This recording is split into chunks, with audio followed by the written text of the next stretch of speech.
Hi, my name is Jonas. This is Sublime Media, and on this channel I talk about records and record-related stuff, like today when I'm going to show you the October releases of Guerssen. Yes, the Guerssen release for October. We are in the middle of November now, and I just got the November releases, started to pack them up and sending them to my customers, but I haven't been able to find time to do the October sort of video.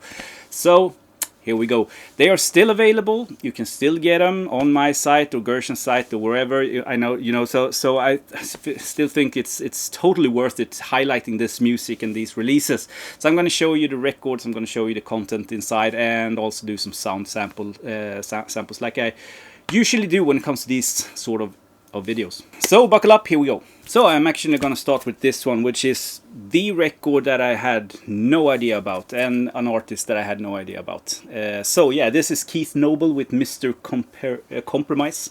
1970, originally released on a small label, I think, which was called Eden. Now, Keith had some sort of association with early incarnations of Pink Floyd. So we are in the UK, obviously. What you get here is a delicate sort of loner folk record, which ticks off all the sort of boxes when it comes to this sort of psychedelic folk, like the sort of the pop of the 60s and that sort of haunting psych tendencies. It's a brilliant record, and it has grown to be my favorite release of this month.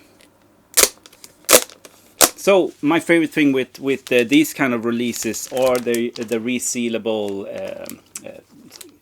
plastic sleeve. I know that some people don't like them. I love them because you still get the numbered and the sparse code without ripping the plastic. So I love these. Great sparse code, but limited edition colored version, I always keep one of those for myself. They sell out in 24 hours or 3 days, sometimes 1 week, but that's very unusual. So they are long gone, often just in 100 copies. But the black version is still available, and this was actually the exclusive, I think, for October for Noble Records. So Dylan had the great taste of reissuing this. This in this case comes on clear vinyl, but as I said, the black is still available. Sheet with information about Keith and the release, which is just awesome, and I think that Guerssen really stands out when it comes to the reissues, that they always includes this sort of information on a sheet, which is just insane. And a thick cardboard as usual, almost a little bit rubber-esque. I think it's brilliant. And for all of you that likes download codes, I'm not a huge fan, so pause this, the first one who managed to see what it says, because I'm not writing it in comments or anything like that. Ashes and silver, cinders and gold, that's what remains when a love has grown cold. Fires that once raged and fell this young tree lie charred in the embers, stirred by the breeze. The soft shroud of smoke is all that remains. Yeah, in my opinion, almost a 10 out of 10 release in my book. Great one, a great choice by Guerssen. One that I didn't know existed, and now I do, and I'm very grateful for that. Okay, so the next two releases are hard stuff. I think that this is the ones that people were waiting for. Super happy that they got out, because the original pressings are really expensive, getting to be really expensive, and I don't think that there's really any reissues to talk about before this. So they put out both records. This is Heart of Bulletproof, I think 1971 maybe. And Bolex Dementia, which was the second one and the last one. Oh, sorry for the glare there. So two brilliant, and dare I say, commercial releases when it comes to this kind of music that we all love. So like the most commercial stuff that has been brought out in 2024 by Guerssen. I don't know. So yeah, Hard Stuff was sort of an incarnation of members from Atomic Rooster and Quatermass, two fantastic bands that merged into a monster of a heavy rock group. This one was, I think the material already had been recorded for a previous band that they called Bullet, also released on Guerssen. You can buy it on my site or on Guerssen. But then they turned over to call themselves Hard Stuff. Bulletproof, both of them were released on Purple Records, which were the Purple sort of label. And with Bolex Dementia, I think that, I feel at least, that they went more towards not the heavy sort of rock and classic. They maybe a little bit more progressive, which I think was like the key thing here for them to develop. And I have to say, I almost listen more to Bolex Dementia than I do for Bulletproof, but that's just me.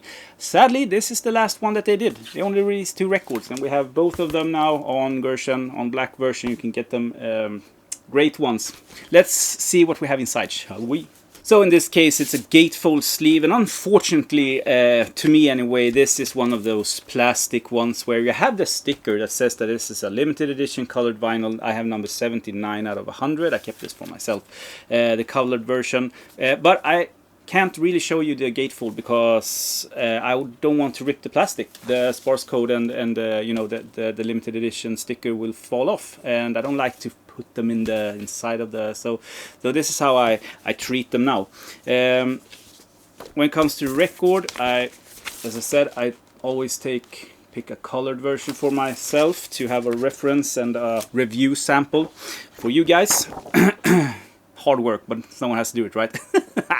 And a sheet with information about the band and this particular release, because when we move towards Bolex Dementia, you have the same thing. It's in plastic, it's a gatefold. I can't show you. I have number 36 out of 100 colored version. This is also available in black still. Record looks like this, which is one of the coolest cover I've ever seen. That purple just pops like a mother, and a different sheet for this release with information about the band and this particular release. So yeah, while I put this away, let's do a sound sample, shall we?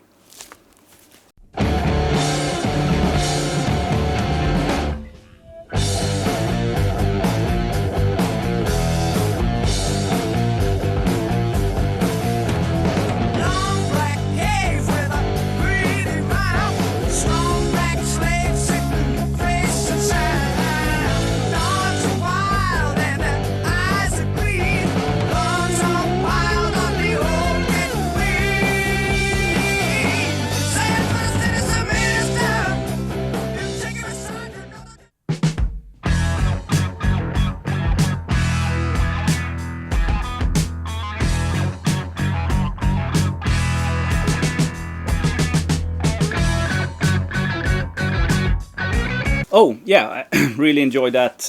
Hope you did too. I didn't mention, I have these two in original first UK pressings, and I have to say that sound quality wise, they are almost as good as the original pressings. I have super clean copies. They sound great. So and also the cover artwork, I feel like they are lush, they are detailed, always with Guerssen, so no complaints there.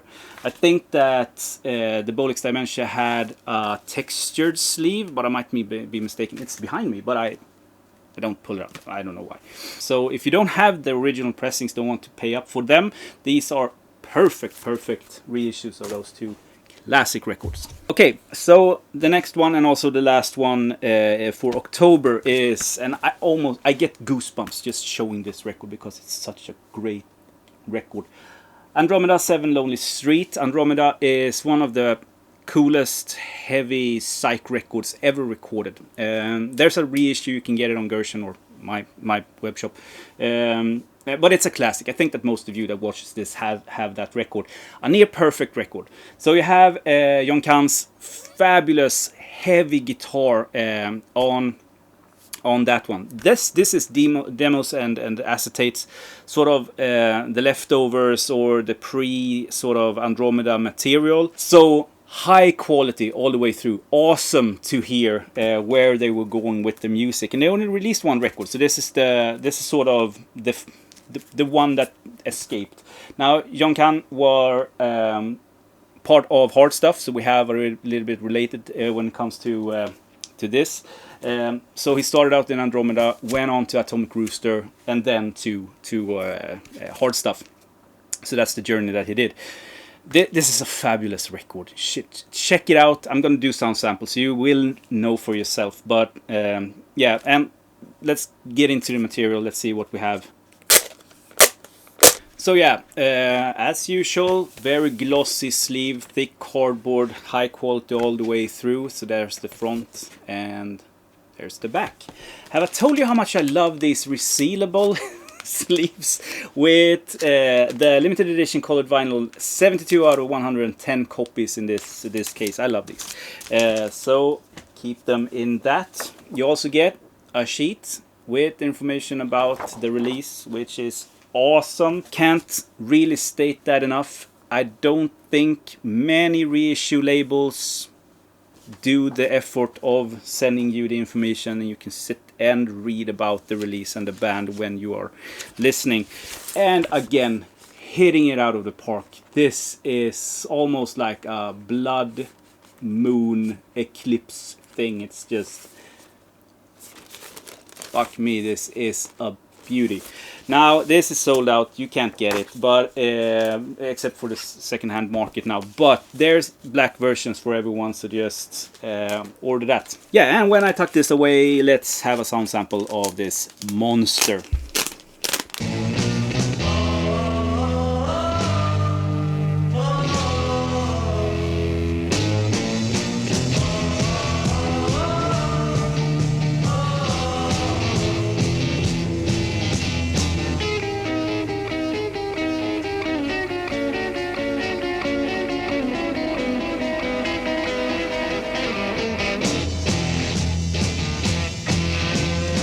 Young angry people in the chase.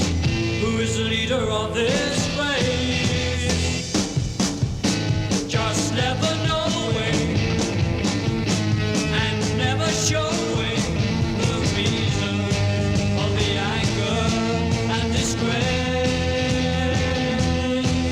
Yeah, so that's it. I hope you enjoyed that. Great releases as always. I mean, I feel like they are on top of their game. It's gonna be awesome to see what they do in 2025 also. I have no idea. I tried to talk to Anthony, see if he can give me sort of suggestions of what they are putting out next month, you know, but he refuses, and it almost like builds up the myth of the sort of releases and also the excitement.